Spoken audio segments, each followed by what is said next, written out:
유명한 심리학자 조던 피터슨이 쓴 그 12가지 인생 법칙이라는 책이 최근에 20, 30대 청년들에게 큰 인기가 있습니다. 이 책은 이 고통이 가득한 인생 가운데서 무너지지 않으려면 어떻게 해야 되는지 12가지 조언을 하고 있습니다. 이 책의 주된 내용은 인생이 고통스러우니까 의미 있는 일을 찾으라는 겁니다. 그가 말하는 조언을 몇 가지 살펴보면 세상을 탓하기 전에 자기 방부터 치워라. 또 남과 비교하지 말고 어제의 자기와 비교하라. 어깨를 펴고 똑바로 서라. 당신에게 최고의 모습을 기대하는 사람들만 만나라. 이런 조언들을 합니다. 인생은 고통스럽기 때문에 쉬운 일이나 행복을 추구하지 말고 의미 있고 가치 있는 일을 찾으라는 겁니다. 요즘 청소년들이나 이 청년들은 꼰대같이 말하는 사람들을 싫어하는데 이 피터슨 교수는 젊은이들에게 꼰대같이 이렇게 말을 하는데 청년들이 열광합니다. 인생을 힘들어하는 청년들에게 직접적인 조언이 필요했던 겁니다. 그런데 오늘날 그 어려운 가운데 있는 그 크리스찬들에게도 참 의미 있는 것을 찾으라는 조언이 필요합니다. 우리는 그 예수님을 믿기 때문에 잘 돼야 되고 또 성공해야 되고 행복해야 된다고 생각하는데 그것보다 진짜 의미 있는 것을 찾아야 합니다. 이 시간 이 세례요한의 죽음을 살펴보게 되는데 이 세상적으로 보면 참 세례요한은 불행하고 비참한 최후를 맞았다고 볼 수 있습니다. 그런데 하나님의 입장에서 보면 그는 가장 의미 있는 삶을 산 겁니다. 오늘 살펴볼 말씀 앞에 어떤 내용이 있는가 하면 예수께서 하나님 나라 비유를 다 마치신 후에 자기 고향을 방문하는데 거부당하고 배척을 당하십니다. 그런 후에 이 마태복음에는 나와 있지 않지만 그 마가복음에 보면 예수님이 12 제자들을 둘씩 해서 전도 여행을 여러 곳에 보냅니다. 제자들은 둘씩 갈릴리 여러 지역을 다니면서 귀신을 쫓아내고 또 병자들을 고치고 복음을 전합니다. 그러자 예수님의 소문이 더 많이 널리 퍼지게 됩니다. 그래서 헤롯 왕이 그 예수님에 대해서 이제 소문을 듣고 더 많은 관심을 이제 갖게 됩니다. 오늘 말씀은 그런 상황에서 시작됩니다. 1절, 2절을 보면 그때 분봉왕 헤롯이 예수의 소문을 듣고 그 신하들에게 이르되 이는 세례 요한이라 그가 죽은 자 가운데서 살아났으니 그러므로 이런 능력이 그 속에서 역사하는도다. 여기 헤롯은 그 헤롯 안티파스를 가리키는데 분봉왕이라고, 이 분봉왕이라고 하는 건 나라의 한 4분의 1을 가리키는 그런 왕을 이제 가리킵니다. 정식 왕은 아니고 이렇게 왕의 어떤 신하 중에서 좀 아주 어떤 중요한 어떤 그런 신하를 이제 가리키기도 합니다. 헤롯 안티파스는 갈릴리와 베레아 지역을 다스렸습니다. 헤롯 안티파스는 그 예수님의 제자들이 여러 곳에서 이제 귀신을 쫓아내고 병자들을 고친다는 소문을 들으면서 예수님에 대해서 더 많은 관심을 갖게 됩니다.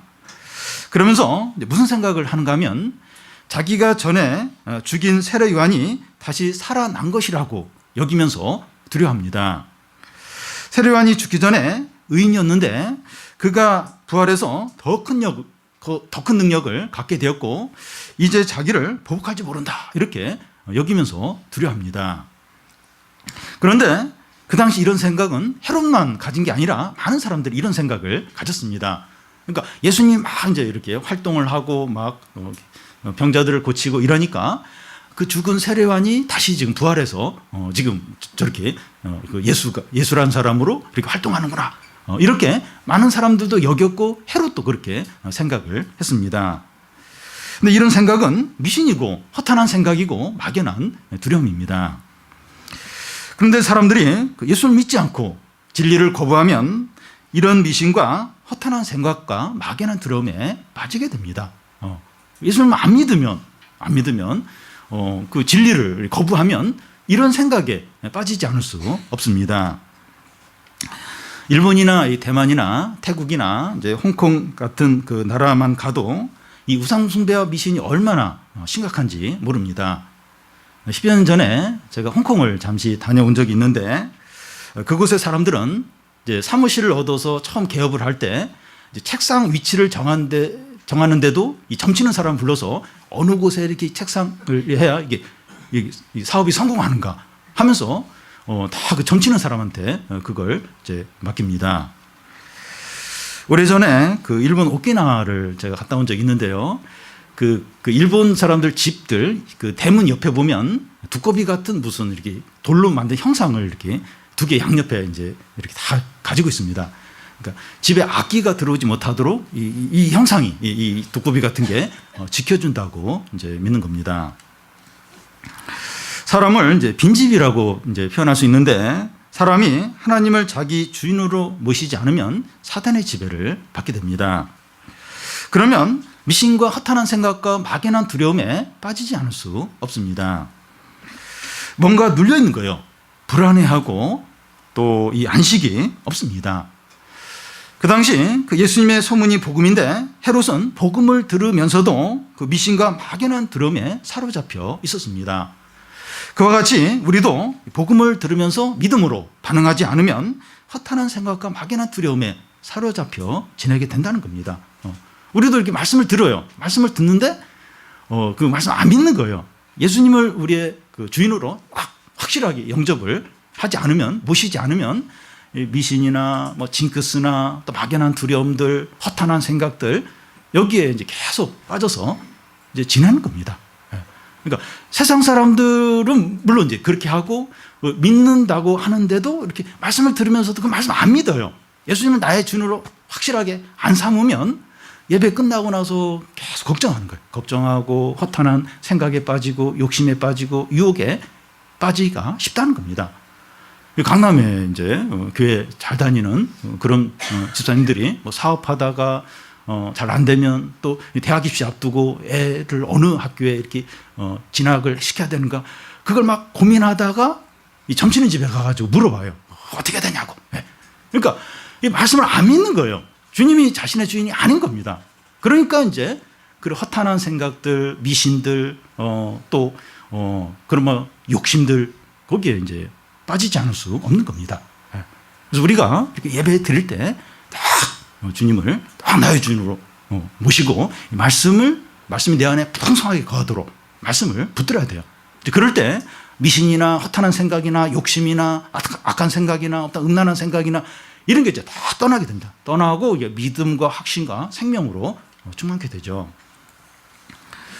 다음은 그 세례요한의 죽음에 대한 설명입니다. 방금 앞에서 이제 헤롯 왕이 세례요한을 이제 죽였다고 했는데 먼저 세례요한이 어떻게 감옥에 갇히게 되었느냐 하는 겁니다. 3절 4절을 보면 전에 헤롯이 그 동생 빌립의 아내 헤로디아의 일로 요한을 잡아 결박하여 옥에 가두었으니 이는 요한이 헤롯에게 말하되 당신이 그 여자를 차지한 것이 옳지 않다 하였습니다. 헤롯 안티파스는 이미 나바테안 아랍 쪽 그 왕의 딸을 아내로 이제 삼은 상태에 있었습니다. 빌립은 그 헤롯 안티파스와 이복 형제입니다. 그리고 헤로디아는 헤롯 대왕의 이제 손녀로서 헤롯 안티파스나 빌립이나 헤로디아는 다 이제 같은 왕족이면서 친척 관계입니다. 빌립은 헤로디아와 합법적인 이제 부부입니다. 그런데 헤롯 안티파스가 이제 헤로디아와 결혼하기 위해서 자기 아내와 이혼하고 그의 나라로 그 아내를 돌려보냅니다. 헤로디아도 자기 남편 빌립과 이혼하고 헤롯 안티파스와 결혼하게 됩니다. 빌립은 이 온화한 사람이라면 헤롯 안티파스는 야심가고 빌립은 힘이 없었지만 헤롯 안티파스는 권력을 갖고 있습니다. 헤롯 안티파스가 이제 헤로디아에게 반하고 또 헤로디아도 헤롯 안티파스를 유혹을 해서 불법적인 결혼을 한 것입니다. 헤롯 안티파스와 헤로디아는 근친상간에 결혼하는 죄뿐만 아니라 남편이 죽지 않은데도 이혼하고 결혼함으로 간음을 이제 행했습니다. 세례요한은 이런 그 헤롯 안티파스에 대해서 당신이 그 여자를 차지한 것은 옳지 않다고 하면서 간음했다고 공개적으로 정죄했습니다. 세례요한은 도끼가 나무 뿌리에 놓였으니 회개하지 않는 자는 당장에 찍어 불에 던져진다고 하면서 불의와 죄악과 거짓을 보면 참지 못하고 정죄를 했습니다. 그런 예수님이 오시면 이 구원과 심판이 동시에 이제 이루어질 줄로 그렇게 생각을 했습니다. 그래서 불의와 거짓과 악한 걸 보면 거침없이 정죄를 했습니다. 그 당시 백성들에게 존경받는 세례 요한이 헤롯 안티파스의 죄를 공개적으로 정죄를 하니까 그는 당황하면서 어떻게 해서든지 세례 요한의 입을 막고 싶었을 겁니다. 그의 아내 헤로디아는 더더욱 세례 요한을 없애고 싶어 했습니다. 간음죄에 대한 이 백성의 불만이 더 커지면 왕이 이제 자기를 버릴지 모르니까 어떻게 해서든지 이 세례 요한을 없애려고 그렇게 했습니다. 그래서 헤롯은 세례 요한을 감옥에 가둡니다. 그런데 이 헤롯이 이제 세례 요한을 감옥에 가두긴 했지만 죽이지 못하는 이유가 있는데 그 5절에 보면 헤롯이 요한을 죽이려 하되 무리가 그를 선지자로 여김으로 그들을 두려워하더니, 백성들이 세례 요한을 선지자로 여겼기 때문에 그것이 두려워서 죽이지 못했다고 되어 있습니다. 그런데 그 당시에 이 백성들에게 신뢰와 인기는 예수님보다 세례 요한이 더 높았습니다. 어떤 면에서 예수님은 신인이에요. 갑자기 나타났다고 하면 세례 요한은 이미 많은 사람들에게 신뢰를 받는, 존경을 받는 그런 인물이었습니다. 세례 요한의 인기가 어느 정도였는가 하면 세례 요한이 죽고 나서 100년이 지난데도 이 세례 요한을 따르는, 섬기는 그런 무리들이 있을 정도였습니다. 이런 이유 때문에 헤롯이 이제 세례 요한을 죽이지 못했다고 볼 수 있는데 마가복음에 보면 좀 더 구체적인 이유가 나와 있습니다. 마가복음 6장 19절 20절을 보면 헤로디아가 요한을 원수로 여겨 죽이고자 하되 하지 못한 것은 헤롯이 요한을 의롭고 거룩한 사람으로 알고 두려워하여 보호하며 또 그의 말을 들을 때 크게 번민하면서도 달게 들음이러라. 마가복음에 보면 이 헤로디아가 이 세례 요한을 어떻게 해서든지 죽이려고 했지만 오히려 헤롯은 세례 요한을 보호하려고 했습니다. 헤로디아는 요한을 그 군중을 선동하는 나쁜 사람으로 무시를 했지만 헤롯은 요한을 의롭게 여기고 거룩한 사람으로 여기면서 두려워했습니다. 이 헤롯의 또 다른 면이 나오는데 세례 요한의 설교를 들으면서 크게 번민하면서도 달게 들었다는 겁니다.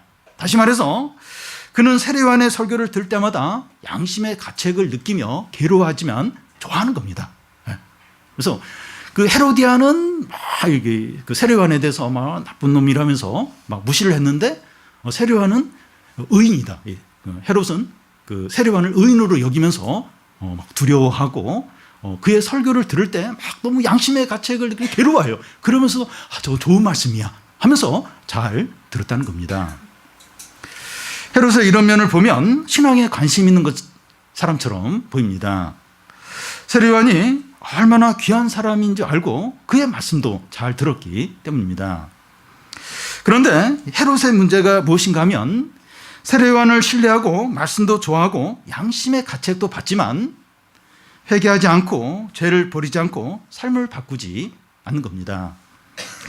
지금 결혼 생활은 간음죄가 되니까 빨리 이것을 청산해야 하는데 그러고 싶지 않은 겁니다. 말씀을 들을 때는 막 이렇게 막 좋은 말씀, 그렇게 살아야 돼. 막 그러고 막 괴로워해요. 그런데도 진짜 회개를 안 하는 거예요. 자신의 이 간음하는 이런 생활은 청산하지 않는 겁니다. 그러니까 더 괴로웠는지 몰라요. 막 이렇게 양심에 찔리면서 이거 죄야, 이거 버려야 돼. 근데 그러고 싶지 않은 거예요. 그러니까 막 세례 요한의 설교를 들으면 들을수록 괴로운 겁니다. 힘든 겁니다. 세례 요한은 그 신앙 문제에서 중립을 지키려고 하고 있습니다. 신앙의 문제에서 이 중립을 지키려고 하는 다른 한 사람을 이제 고른다면 빌라도입니다. 빌라도는 예수님을 재판하면서 중립을 지키려고 했습니다. 빌라도가 예수님을 재판하며 신문을 하는데 죄가 없는 거예요. 그래서 석방을 시켜주려고 하는데 백성들이 너무나 강하게 반대합니다. 그래서 유대인의 명절마다 그 제수 한 사람을 이렇게 석방시켜주는 그런 전통이 있는데 그걸 이제 기억을 하면서 살인자 바라바와 예수 중에서 누구를 석방해 줄까 이렇게 묻습니다. 빌라도는 당연히 어떻게 살인자를 석방시켜 달라고 요구하겠는가? 당연히 예수를 석방시키라고 하겠지. 이제 그렇게 기대를 했는데 전혀 백성들은 이제 다르게 이제 반응을 하는 겁니다. 바라바를 석방시켜주고 예수는 십자가에 못 박아 죽이라고 요구를 이제 했습니다. 빌라도가 또 머뭇거려요. 막 머뭇거리니까 백성들은 더 크게 소리를 지르면서 반역자 예수를 석방시켜 주면 당신은 로마 황제에 대해서 매국노라고 배신을 하는 거라고 그러면서 막 엄청난 압력을 넣습니다. 빌라도는 결국 이 백성들의 압력에 굴복해서 예수님을 십자가에 향해 처하는 그런 언도를 하게 됩니다. 빌라도는 신앙의 문제에서 중립을 지키려고 했는데 실패를 하고 하나님을 대적하는 편에 서게 됩니다. 헤롯은 그 헤로디아와 그 세례 요한 사이에 갈등하며 중립을 지키려고 하는데 실패하게 됩니다.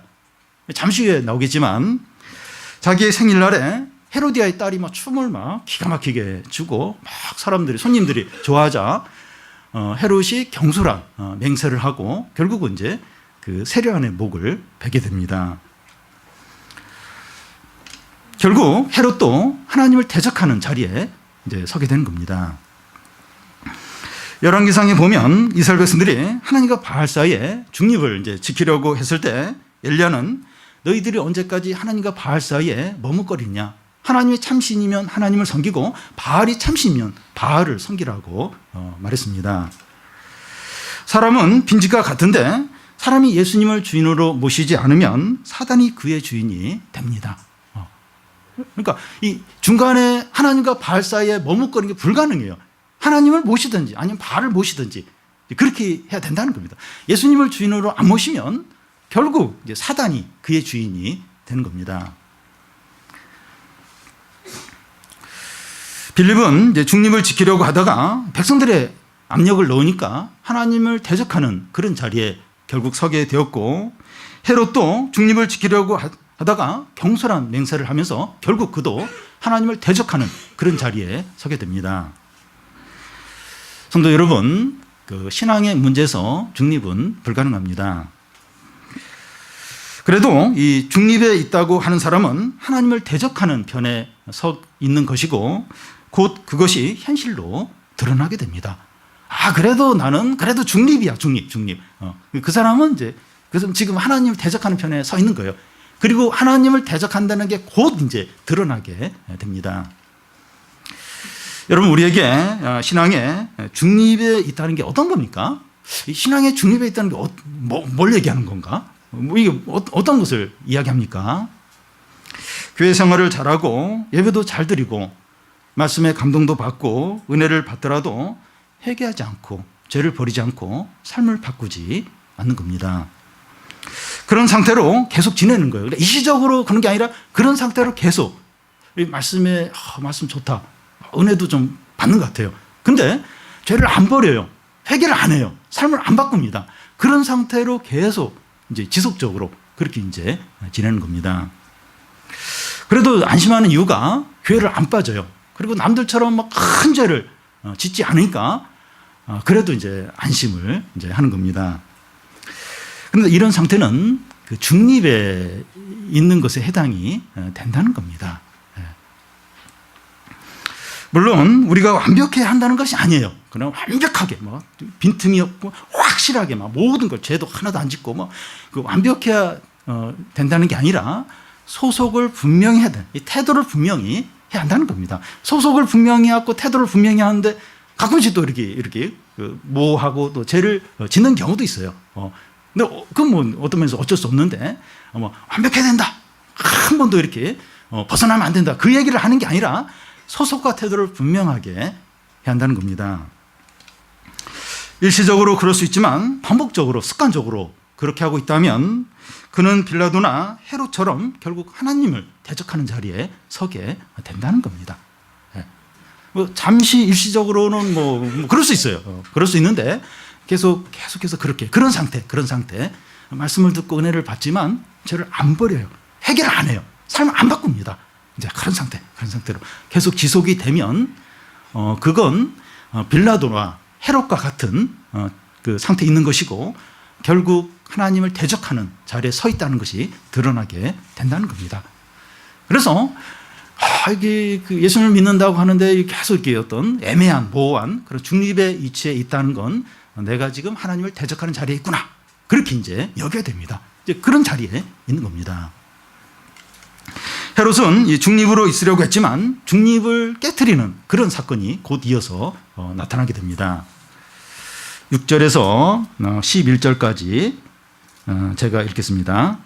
마침 헤롯의 생일이 되어 헤로디아의 딸이 연석 가운데 춤을 추어 헤롯을 기쁘게 하니 헤롯이 맹세로 그에게 무엇이든지 달라는 대로 주겠다고 약속하거늘 그가 제 어머니의 시킴을 듣고 이르되 세례요한의 머리를 소반에 얹어 여기서 내게 주소서 하니 왕이 근심하나 자기가 맹세한 것과 그 함께 앉은 사람들 때문에 주라 명하고 사람을 보내어 옥에서 요한의 목을 베어 그 머리를 소반에 얹어서 그 소녀에게 주니 그가 자기 어머니에게로 가져가니라. 예. 마침 헤롯의 생일을 맞이해서 이 갈릴리 귀족들과 또 신하들과 군 지휘관들이 다 모여서 연회를 이제 합니다. 로마 시대를 배경으로 하는 영화를 보면 그 연회가 이제 베풀어질 때 많은 음식과 이제 술을 마시면서 여자들이 그 중앙에 나와서 춤을 추는 것을 이제 볼 수 있습니다. 보통 연회에서 춤을 추는 여자들은 이제 노예들이 추고 그래도 나이가 좀 있는 그런 여자들이 이제 춤을 춥니다. 그런데 헤롯의 생일날 연회에 누가 이제 춤을 추는가 하면 헤로디아의 딸이 살로메가 춤을 춥니다. 그러니까 헤로디아와 빌립 사이에 낳은 딸이죠. 딸 그 살로메가 이제 춤을 춥니다. 그 당시 이 살로메의 나이가 17세 정도로 이제 보이는데 배꼽을 내놓고 엉덩이를 심하게 흔들면서 춤을 열정적으로 춥니다. 그러자 그 연애에 있던 모든 남자들이 다 입을 딱 벌리고 너무나도 좋아합니다. 이런 반응을 본 헤롯은 너무나 흥분하여서 기뻐합니다.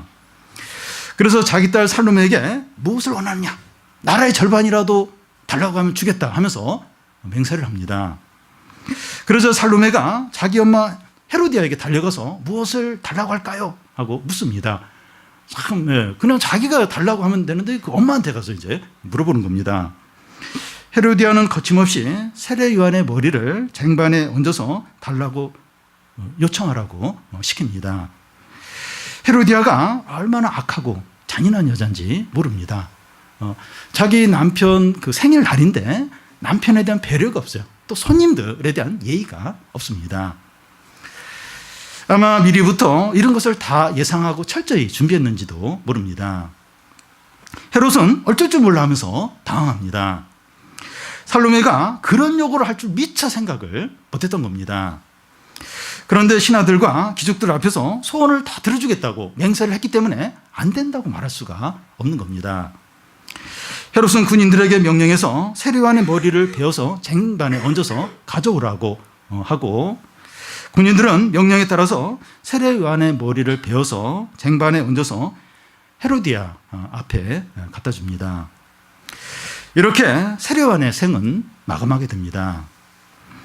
이 사실을 알게 된 세례요한의 제자들이 와서 그의 시신을, 세례요한의 시신을 가져가서 장례를 치르게 됩니다. 이것이 세례요한의 마지막입니다. 예수님의 선구자로서 그의 길을 예비하고 여자가 낳은 자 중에서 가장 위대한 자라고 한 그의 최후가 이렇게 끝납니다. 의롭고 위대한 자가 여자의 춤값으로 그의 생명이 끝나게 된 겁니다. 세례요한의 죽음을 인간적으로, 세상적으로 보면 비참하고 불행하고 억울하고 허망할 수 있습니다. 한평생 믿음으로 살았고 하나님 나라를 위해서 헌신한 자의 마지막이 이렇다면 너무나도 전형적입니다. 그런데 이 세례요한과 비교해서 이 헤롯의 삶은 어떻습니까? 세례요한과 헤롯이 이제 딱 이제 비교가 되는데 이 헤롯의 삶은 어떻습니까? 그는 말씀을 좋아했지만 욕심으로 살았습니다. 세례요한이 감옥에 있을 때 그는 왕궁에서 지냈고 세례요한이 금식할 때 그는 먹고 마셨고 세례요한은 절제하며 살 때 그는 죄를 지으면서까지 아름다운 여자를 아내로 맞았습니다. 만약 이 세상이 전부라면 이 세례요한보다 헤롯의 그 삶이 훨씬 더 현명하고 행복하고 또 성공적이라고 볼 수 있습니다. 그러면 우리는 이 세례요한의 삶을 어떻게 봐야 됩니까? 어떻게 이 세례요한의 삶을 평가를 해야 됩니까? 우리에게 의문이 들 수 있는 것은 세례요한이 이런 비참한 죽음을 당했는데 이게 하나님의 뜻이냐 하는 겁니다. 세례요한이 이렇게 죽임을 당한 것은 하나님의 뜻이 아닌데 헤롯의 우유부단함과 헤로디아의 악행 때문에 이렇게 된 것이냐 하는 겁니다. 세례요한의 죽음이 하나님의 뜻이냐 하나님의 뜻이 아니냐, 이게 하나님의 뜻이 아닌데 사람들이 너무 악해가지고 이 의인을 이렇게 비참하게 죽음으로 몰아넣은 것이냐, 세례요한의 죽음이 하나님의 뜻이냐, 뜻 가운데서 이루어진 것이냐 아니면 하나님의 뜻이 아니냐 하는 겁니다. 세례요한은 예수님의 선구자로 그 얘기를 예비하는 자였습니다. 그는 회개를 선포하고 세례를 주면서 사람들이 예수님을 잘 믿도록 그런 준비를 시켰습니다. 그래서 이제 세례요한 뒤에 예수님이 오셔서 사역을 잘 하셨어요. 세례요한이 준비를 너무 잘 이렇게 해놨기 때문에 사람들이 예수님이 오시자 예수님을 믿으면서 예수님 사역을 잘 하고 있습니다. 그러면 세례요한의 역할은 다 끝난 겁니다. 이제 세례요한은 예수님의 선구자로 이제 예수님이 이제 이렇게 와서 이렇게 사역을 잘 하시도록 이제 그런 준비, 길을 닦는 준비를 했는데 잘했어요. 잘했고 이제 예수님이 오셔서 사역을 시작하셨습니다. 그러면 세례요한의 이제 역할은 끝난 겁니다. 사회자가 무대에서 주인공을 소개해서 주인공이 올라왔어요. 그러면 사회자는 무대에서 내려와야 합니다. 사회자의 역할이 끝났기 때문입니다. 세례요한도 자신의 사명이 다 끝났기 때문에 무대에서 내려와야 합니다. 세례요한이 무대에서 내려오는 과정들이 이제 소개가 이제 되고 있는데 앞에 그 마태복음 4장에 보면 예수께서 세례요한이 잡히셨음을 들으시고 갈릴리에 가셔서 사역을 본격적으로 시작하시는 것을 볼 수 있습니다. 그러니까 예수님이 이제 본격적으로 사역을 하시는데 세례요한이 감옥에 갇히면서 그걸 기점으로 예수님 이제 사역을 시작하시는 식으로 이렇게 되어 있습니다. 그리고 오늘 말씀인 14장에서도 세례요한이 죽음이 나온 이후에 예수께서 십자가를 지시기 위한 사역을 본격적으로 시작하는 것을 우리가 볼 수가 있습니다. 세례요한이 감옥에 갇히고 죽는 것은 하나님의 뜻 가운데서 이루어지고 있는 겁니다. 그러니까 보면 다 이렇게 그 자신의 역할을 했고 이제 예수님이 오셨고 그래서 계속 세례요한이 같이 이렇게 예수님과 함께 있으면 이게 이게 사람들의 어떤 마음이나 믿음이 이렇게 예수님보다도 세례요한에게 더 향하는 겁니다. 그래서 세례요한이 감옥에 갇히고 또 이렇게 죽게 되고 이게 하나님의 뜻 가운데서 이루어진 겁니다. 그런데 그 과정이 헤롯의 경솔함과 헤로디아의 악행으로 이루어지고 있는 겁니다. 그러니까 그 세례요한의 죽음이 하나님의 뜻 가운데 이루어졌지만 그 과정을 보면 헤롯의 우유부단함 그리고 헤로디아의 악행을 통해서 이런 일이 이제 이루어지고 있는 겁니다. 그래서 세례요한의 죽음을 외면적으로 보면 너무 불쌍하고 비참하고 억울하고 불행하게 이제 보입니다. 그런데 세례요한의 죽음은 하나님의 뜻입니다. 겉으로 볼 때는 불의하고 억울하고 악한 일인데 하나님 앞에서 보면 하나님의 뜻이라는 거예요. 하나님의 뜻 가운데서 이루어졌다는 겁니다. 물론 그런 악행을 하고 불의한 사람들의 죄가 없다는 게 아니에요. 하나님의 뜻을 이루기 위해서 저는 악행을 하고 죄를 지은 거 아닌가, 그래서 무죄 아닌가. 예수님 십자가에 죽으셔야 되는데 가룟유다가 누군가 팔아야 이제 예수님이 죽으셔야 되니까 이 가룟유다가 악역을 이제 감당한 게 아닌가, 그래서 가룟유다는 무죄 아닌가. 그게 아니라는 거예요. 그 죄는 있어요. 그 죄는 분명히 심판을 받게 됩니다. 그럼에도 불구하고 하나님의 뜻 가운데서 이런 일이 이루어진다는 겁니다.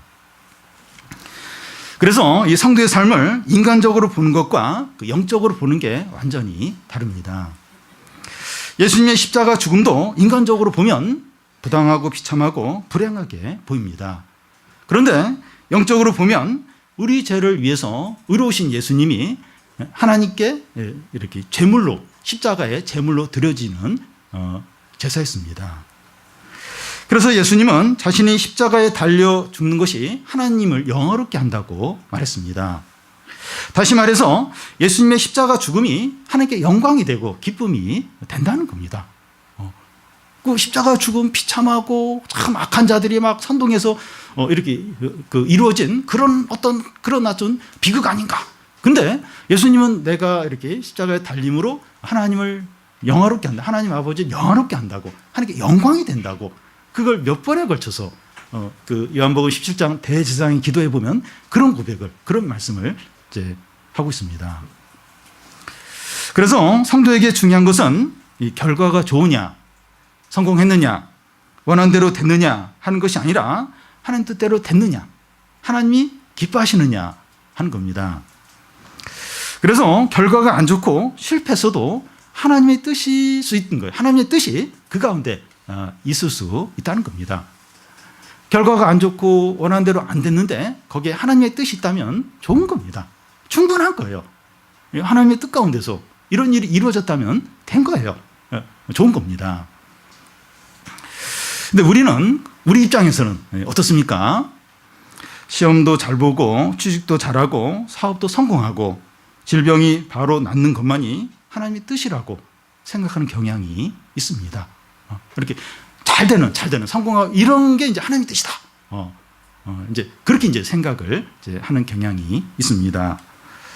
이것은 세상적이고 인간적이고 우리 중심적인 판단입니다. 세상적으로 보면 다 이제 이게 좋은 거죠, 다. 우리 입장에서도 이제 그런 거예요. 우리 입장에서 볼 때, 세상적으로 볼 때, 인간적으로 볼 때 그렇게 이제 생각을 이제 합니다. 우리가 이런 것을 하나님의 뜻이라고 생각을 하면 이 성도에게 닥치는 고난이 이해가 안 돼요. 이해가 안 됩니다. 받아들이기가 어려운 거예요. 이건 하나님의 뜻이 아니고 이건 사단의 역사다, 이제. 그렇게 이제 생각을 한다면 하나님의 뜻이면 이런 일이 일어나지 않는다. 이렇게 이제 생각을 하고 고난과 어려움을 인정하지 않게 된다는 거예요. 세례요한의 죽음이나 예수 그리스도의 십자가 죽음을 이렇게 생각할 때 너무 힘든 거예요. 이런 걸 막 받아들이기가 너무 어려운 거예요. 세례요한의 죽음 이런 말씀을 읽을 때 너무 이제 낙심이 되고 침체가 되는 거예요. 나도 이렇게 되면 어떻게 되나 이러면서 성도에게 어떤 고난이 이해가 안 돼요. 받아들일 수 없는 거예요. 그건 하나님 뜻이 아니라고. 잘 되는 거, 성공하는 거, 원한대로 되는 게 그게 하나님의 뜻이지 이 고난은 하나님 뜻이 아니다. 그러면서 막 그걸 거부하게 된다는 겁니다. 여러분, 우리가 가장 관심을 갖고 우선적으로 여기고 추구해야 될 것은 하나님의 뜻입니다. 바울은 빌립보서에서 내가 사나 죽으나 그리스도가 내 몸에서 존귀케 되기를 원한다고 했습니다. 지금 감옥에 갇혀 있어요. 몸도 안 좋아요. 살 수도 있고 죽을 수도 있고. 어떻게 되든지 내 몸에서 그리스도가 존귀케 되기를 원한다. 그게 최고란데 뭐 죽을 수도 있고 뭐 안 죽을 수도 있고 석방될 수도 있고 아니면 감옥에 계속 있을 수도 있고 그건 그렇게 중요하지가 않고 어떻게 해서 내 몸에서 그리스도가 존귀케 되기를 원한다는 겁니다. 너희는 먹으나 마시나 하나님의 영광을 위해서 하라고 했습니다. 우리는 하나님의 뜻이 이루어지고 하나님의 이름이 높아지고 하나님께서 영광 받으시는데 온 관심을 둬야 됩니다. 이것이 최고고 이게 가장 의미 있는 것이고 진정으로 성공한 겁니다. 여러분, 의미가 있다고 할 때 어떨 때 의미가 있다고 말합니까? 좀 크고 또 이렇게 가치 있고 어떤 위대한 것을 위해서 살 때 그때 이제 의미가 있다. 그렇게 이제 말합니다. 군인들은 이제 나라를 위해서 목숨을 이제 버릴 때 그걸 이제 가장 명예롭게 여깁니다. 왜냐하면 자신의 어떤 그 욕심이 아니라 어떤 큰 어떤 더 위대한 어떤 것에 자기를 이제 희생하니까 그걸 이제 가장 의미 있고 가치 있게 이제 여기는 거죠. 여러분, 가장 크고 위대하고 가치 있는 게 뭡니까? 이 세상의 모든 가장 가치 있고 의미 있고 존귀한 게 뭡니까? 하나님이죠. 하나님보다 더 크고 위대하고 더 가치 있는 거 있습니까? 우리가 하나님의 뜻을 위해서 살 때 그것보다도 가치 있고 의미 있는 건 없다는 겁니다. 하나님 우리를 창조하시고 구원하신 목적이 여기에 있습니다. 여러분, 사람의 어떤 존귀함은 그 사람이 뭘 위해서 사느냐 거기에 따라서 그 사람이 존귀할 수도 있고 아니면 이렇게 무가치할 수도 있습니다. 이 돈과 야망과 어떤 쾌락을 위해서 산다면 그 사람은 그런 사람이에요. 이제 그런 부류의 사람에 불과한 겁니다. 근데 다른 사람의 어떤 유익이나 어떤 많은 사람들의 어떤 행복을 위해서 또 어떤 진리를 위해서 공의를 위해서 자신의 인생을 이렇게 희생한다면 그 사람은 그만큼 존귀하고 가치 있는 거죠. 하나님은 우리를 창조하시고 구원하시면서 가장 존귀한 자, 하나님의 형상을 가진 존귀한 자가 되도록 우리를 창조하고 부르셨습니다. 그래서 우리는 가장 가치 있고 존귀한 것을 위해서 살아야 돼요. 그게 뭡니까? 하나님의 뜻을 구하고 하나님의 이름이 높임을 받고 하나님의 영광이 나타나도록 이제 그걸 위해서 사는 거죠. 그것보다 더 가치 있고 더 의미 있고 더 위대한 것은 없습니다. 그래서 시험을 못 보고 경제적으로 힘들고 질병 가운데 있고 또 사업이 어렵고 가정 안에 힘든 문제가 있더라도 너무 낙심하지 않아야 합니다. 중요한 것은 하나님의 뜻이 이루어지는 데 있기 때문입니다. 룻기에 나오는 나오미처럼 자신의 고난을 그대로 인정을 하는 겁니다. 그 어려움에 대해서 하나님의 주권을 인정하는 거예요. 그럴 때 어려운 가운데서 하나님의 뜻이 이루어지게 됩니다. 우리 삶에 고난과 어려움이 없을 수가 없어요. 계속 있으면 계속. 이건 괜찮은데 이건 어렵고, 이건 또 괜찮으면 또 저게 어렵고, 계속 어려움이 닥칩니다. 그 어려움에 대해서 인정을 하는 거예요. 하나님의 주권을 인정하는 겁니다. 그럴 때 그 어려움 가운데서 하나님의 뜻을 찾게 돼요. 그 어려움을 통해서 하나님의 뜻이 이루어지게 됩니다. 여러분, 성도들의 삶은 각각입니다. 제각각이고 너무나도 다양해요. 같은 교회에 다녀도 너무나 달라요. 삶이 너무나도 다양합니다. 요한복음 끝부분에 보면 베드로와 요한의 삶이 앞으로 어떻게 될까 하는 것에 대해서 예수님이 말씀을 하시는 내용이 있습니다. 베드로는 순교를 당하게 되고 요한은 90세까지 이제 살게 됩니다. 이 베드로에 대해서 전해지는 이야기에 의하면 거꾸로 십자가에 매달려서 이제 순교를 했다고 되어 있는데, 그런 베드로는 불행하고 또 90세까지 산 요한은 행복한 겁니까? 그렇지 않습니다. 각자가 하나님 뜻대로 사는 것이죠. 요한은 요한대로, 베드로는 베드로대로, 하나님 뜻대로 이제 사는 겁니다. 각 성도마다 경제적으로나 또 질병의 문제나 또 가족의 문제나 사람과의 관계에서 다양한 어려움들이 있지만 하나님의 뜻과 이름과 영광을 위해서 사는 겁니다. 여러분, 같은 사람이 아무도 없어요. 우리 집만 이렇게 어려운 가운데 다른 집은 또 다른 종류의 어려움이 있습니다. 그러니까 각자가 다 다양한 어려움과 힘든 일들이 다 있어요. 그런데 그런 여러 가지 어려운 가운데서 이 하나님의 이름과 하나님의 뜻과 하나님의 영광을 위해서 사는 겁니다. 가장 가치 있고 가장 의미 있고 가장 큰 것을 위해서 사는 겁니다. 왜냐하면 우리는 너무 존귀한 자이기 때문에, 하나님의 형상을 가진 자이고 하나님의 자녀이기 때문에 가장 가치 있고 가장 의미 있는 그런 삶을 사는 거예요. 그게 뭔가 하면, 그러니까 뭘 구하느냐, 뭘 위해서 사느냐에 따라서 그 사람의 가치가 결정이 돼요. 하나님의 자녀라고 하는데 돈과 쾌락과 욕심과 그걸 위해서 산다면 그 사람은 이제 이게 가치가 있는 게 아니죠. 존귀한 자가 아니죠. 근데 가장 가치 있는 게 뭔가, 영원한 게 뭔가, 가장 큰 것이 뭔가, 그걸 위해서 형편과 처지는 다 다르지만 이제 그걸 위해서 이제 사는 거죠. 여러분, 이게 진정한 성공한 삶입니다. 그리고 가장 위대한 삶이고 가장 의미 있는 삶을 사는 것이고, 이것보다 더 좋은 게 없습니다. 여러분, 한번 생각해 보시죠. 하나님을 사는 것보다 더 위대한 거, 더 가치 있는 게 뭐가 있는가? 혹시 그게 있다면 그걸 위해서 살아도 돼요. 근데 하나님을 위해서 이 세상의 창조자, 나에게 생명을 주시고 온 세상을 다스린 이 거룩한 영원하신 하나님보다 더 가치 있고 위대한 건 없습니다. 우리가 그분을 위해서 산다면 더 이상 더 큰 것은, 더 좋은 것은 없는 것이죠.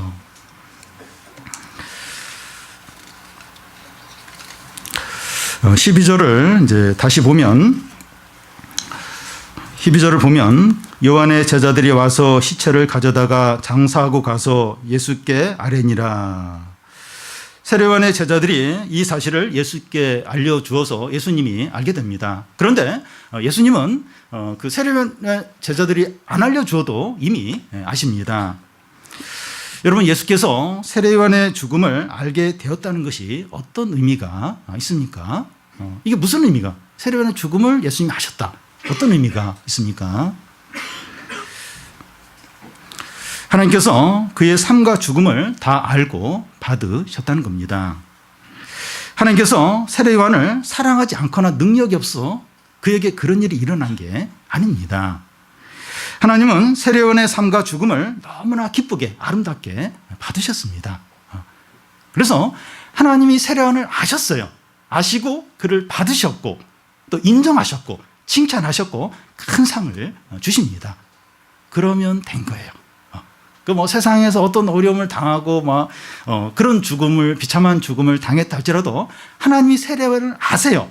그를 받으셨어요. 그리고 인정하시고 칭찬하시고 큰 상을 주신다면 된 겁니다. 충분한 겁니다. 하나님께서 우리를 아시고 받으시고 인정하시고 칭찬하시고 큰 상을 주신다면 충분합니다. 지금 경제적으로 어떻고 사회적인 지위가 어떻고 학벌이 어떻고 또 건강하지 못하고 여러 상황들이 있는데 하나님이 나를 아세요. 아시고 나를 받으셨어요. 인정하시고 칭찬하시고 나에게 큰 상을 주신다면 충분합니다. 아무런 부족함이 없습니다.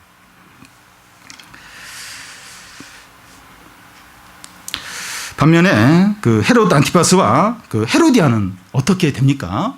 그들의 이제 인생은 그 남은 인생은 어떻게 되었을까요?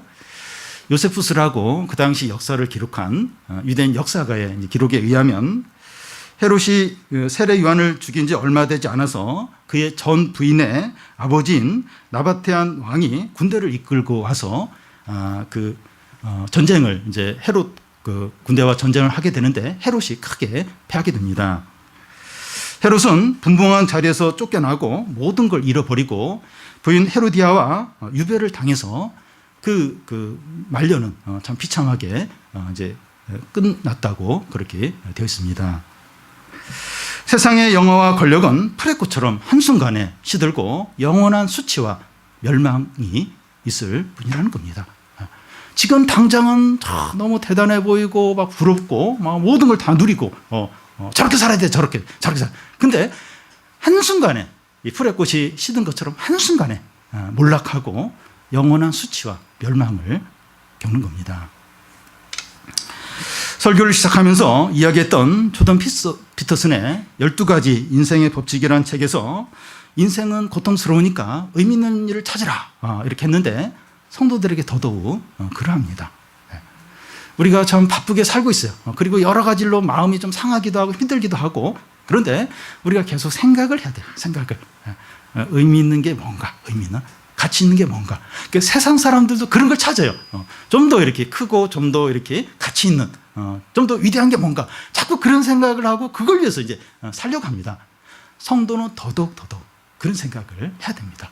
뭐가 가장 가치 있고 뭐가 영원하고 뭐가 참된 것인가. 내가 지금 하루하루 살게 되고 어느 땐가는 이제 이 생을 마감하게 돼요. 주님 앞에 가게 됩니다. 시간이 너무나도 빨라요. 이 남은 생에 뭘 위해서 살까? 가장 가치 있고 의미 있는 게 무엇일까? 그걸 물어야 됩니다. 성도에게 가장 가치 있고 의미 있는 게 뭡니까? 하나님이죠. 하나님을 위해서 살고 하나님 뜻대로 살고 하나님의 이름과 영광을 위해서 사는 것입니다.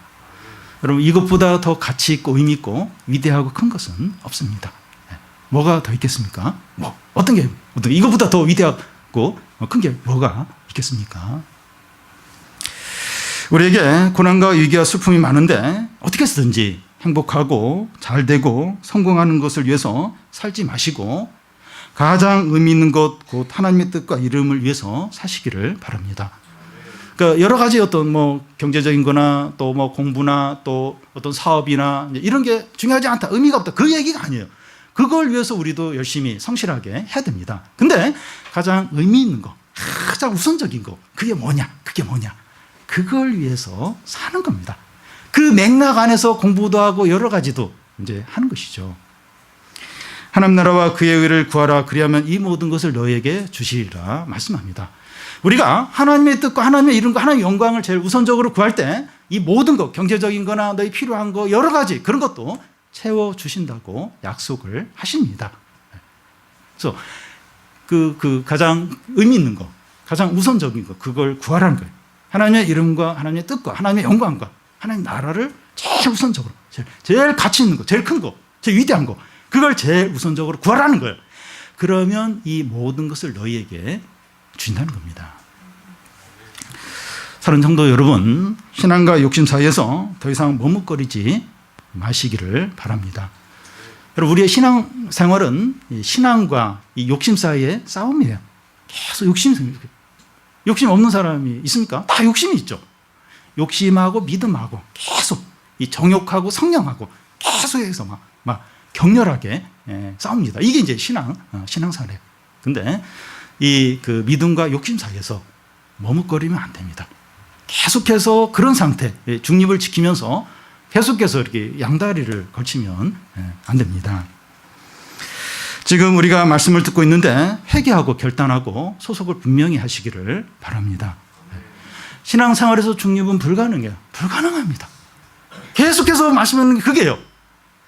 빈집인데 예수님을 주인으로 모시든지 아니면 사단이 주인이든지 둘 중에서 하나입니다. 말씀을 듣는데도, 복음을 듣는데도 회개하지 않고 죄를 버리지 않고 소속을 분명히 하지 않고 나는 계속 이렇게 중립으로 살란다. 불가능해요. 예수님을 대적하는 자리에 있는 겁니다. 사단의 종으로 이제 살겠다 하는 것과 같다는 겁니다. 주님을 나의 목자로 삼고 그의 양으로 사시기를 바랍니다. 주님을 적극적으로 찾고 그리고 양으로서 제한받는 삶을 사는 거예요. 이게 무식하고 답답하게 보이고 너무 이렇게 편협하게 보인다 할지라도 성경은 그렇게 살아야 돼요. 여러분, 사랑을 하려면 그렇게 돼요. 제한시켜요. 예, 뭐 나는 다른 사람 다 좋아해. 결혼한 사람이 그러면 안 돼요. 이게 딱 제한받는. 우리도 예수님을 믿으면 딱 주님만 생각하고, 왜냐하면 주님이 나만 생각하니까 제한받으면서 주님을 전심으로 사랑하면서 소속을 분명히 하면서 이제 이렇게 해야 된다. 이렇게 하지 않으면 뭐 미신과 허탄한 생각과 막연한 두려움과 불안과 욕심과 음란한 생각과 이게 막 쉴 수 없이 들어와요.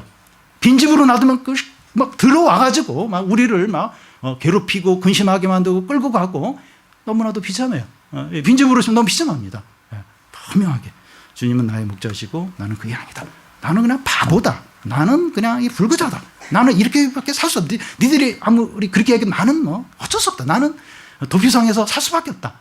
그러면서 그렇게 바보같이 주님의 양으로 주님 나의 목자로 삼고 여기에 진정한 기쁨과 축복과 생명과 은혜와 능력들이 구원이 있습니다.